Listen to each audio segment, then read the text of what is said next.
Bom dia, professora. Bom dia, turma. Meu nome é Thales Cabral e eu vou começar a apresentar os seminários. O meu seminário é Fundamentos do Liberalismo Clássico, baseado no artigo de Marcelo Vieira Silva, que tem o objetivo principal de defender que liberalismo e democracia são termos opostos. Liberalismo versus democracia. O que ele entende por democracia e por liberalismo? Liberalismo, para ele, é um grupo que defende a, a interferência mínima do Estado no âmbito privado. Sendo assim, o Estado, cabe ao Estado garantir apenas os direitos individuais dos indivíduos. Historicamente, os estados liberais concentram o poder na mão de poucos, formando uma aristocracia formada por quem tem capital e também por quem tem o poder político. Já a democracia é uma forma de governo que originalmente propõe a participação de todos os cidadãos na tomada de decisões, o que naturalmente não garante, mas na verdade ameaça o Estado liberal, devido ao sufrágio universal, que possibilita mudar quem está no poder. O autor deu um exemplo disso, dessa, da, do aumento da democracia e a subvalorização do liberalismo, quando ele fala dos Estados Unidos pós-crise de 1929, que entrou o Estado keynesiano, o Estado que começou a intervir na economia, e que após a queda em 1973, o Estado liberal volta. Ou seja, um Estado, eles estão lá, mas um está sempre sobreposto ao outro. Nunca eles estão plenamente juntos, nunca estão plenamente. O pleno de um é o oposto do outro. Bem, quem são os pensadores liberais? Por que existe essa corrente liberal? Na Europa, após a Idade Média, os antigos feudos foram unificados e tornaram-se estados nacionais, governados por um monarca, que era apoiado pela burguesia, classe que possuía capital, e esse monarca, esse rei, governava de forma absolutista. Ele concentrava todos os poderes, todas as decisões para si mesmo e abusava muitas vezes dos seus poderes. Partindo desse princípio e do surgimento de revoltas contra essa forma de governo, durante os séculos XVII e XVIII surgiram os autores do liberalismo clássico. E os que eu vou falar aqui são John Locke, Barão de Montesquieu e Jean-Jacques Rousseau. Agora eu vou falar para vocês as ideias de cada um. John Locke.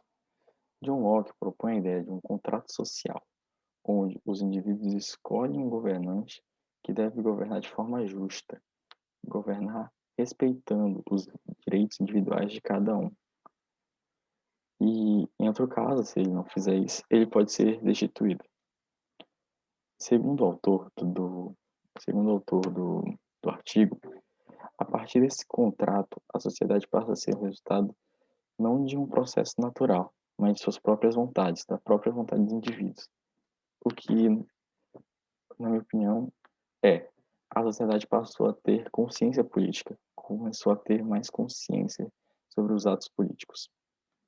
Locke também acredita que o Estado tende à absolutização do poder. Sendo assim, é um mal necessário, pois é ele que garante os direitos naturais e a convivência em sociedade. Locke garante que a limitação do poder do Estado vai vir através do respeito que ele vai ter pelos direitos naturais, pois os direitos naturais vêm antes do Estado. Sendo assim, cabe ao Estado reconhecê-los e garanti-los. Montesquieu, diferentemente, não acredita que, por serem anteriores ao Estado, os direitos naturais são suficientes para limitá-lo. Dessa forma, defende que é necessário a divisão do Estado, a divisão do poder do Estado. Por isso, propõe a ideia da divisão dos três poderes, sendo o poder legislativo, executivo e judiciário. Esses poderes possuem funções distintas, são independentes e nenhum é mais forte que o outro. Todos têm a mesma força. Sendo assim, um vai limitar o outro, um vai regular o outro, e eles vão ser contrapesos para não haver abusos. Rousseau, diferentemente, tentou determinar uma forma de governo junto com moral, com certa moralidade. Disso surgiu a teoria de que o indivíduo seria o titular do poder absoluto. Sendo assim, ele não poderia cometer abusos contra si mesmo.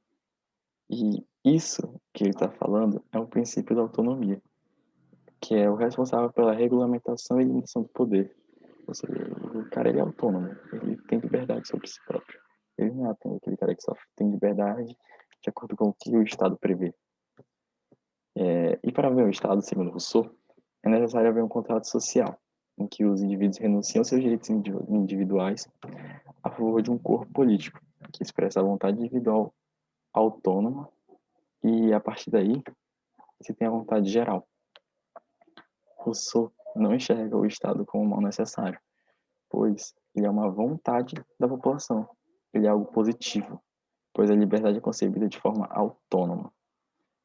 Dessa forma, Rousseau propõe um Estado fundamentalmente moral, o que dá início ao que hoje é conhecido como Estado Democrático de Direito.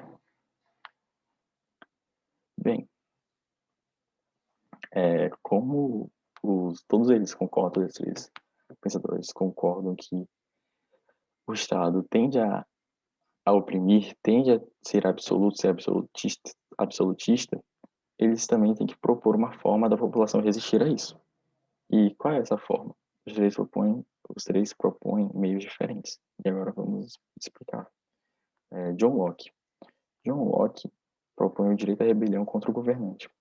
Ou seja, se o governante estiver abusando, não estiver fazendo um governo justo, estiver abusando, ser opressor e não respeitar os direitos naturais, os indivíduos podem se rebelar contra ele e destituí-lo. E assim, depois disso, implantar um novo governo que seja justo. Montesquieu acredita que é necessário transformar os direitos naturais em direitos positivos, pois, a partir disso, junto com a divisão dos três poderes, os indivíduos que se sentirem estar sendo oprimidos podem ter seus direitos manifestados, podem recorrer pelos seus direitos por meios legais, sem necessidade de rebelião. A partir desse trâmite da regulação e da limitação do Estado, realizada pela separação dos poderes, atingir-se o governo justo, ensina a opinião de Montesquieu. Rousseau. Na visão de Rousseau, o princípio da vontade geral, ou seja, a expressão dos sentimentos e da vontade dos cidadãos, seria a forma pela qual os indivíduos resistiriam à opressão. Sendo o Estado e o direito um produto dessa vontade, desse princípio, o indivíduo, ao ir contra a vontade geral, estaria indo contra si mesmo, rompendo o contrato social. Dessa forma, o povo poderia tirar o governante. Ou seja, os contratualistas acreditam que os indivíduos podem se rebelar contra o seu governante se ele estiver oprimido, se ele não estiver sendo um governo justo. E depois da gente ter chegado a essa farra aqui, a gente já explicou, já falou sobre democracia e liberalismo, o que os pensadores liberais pensam.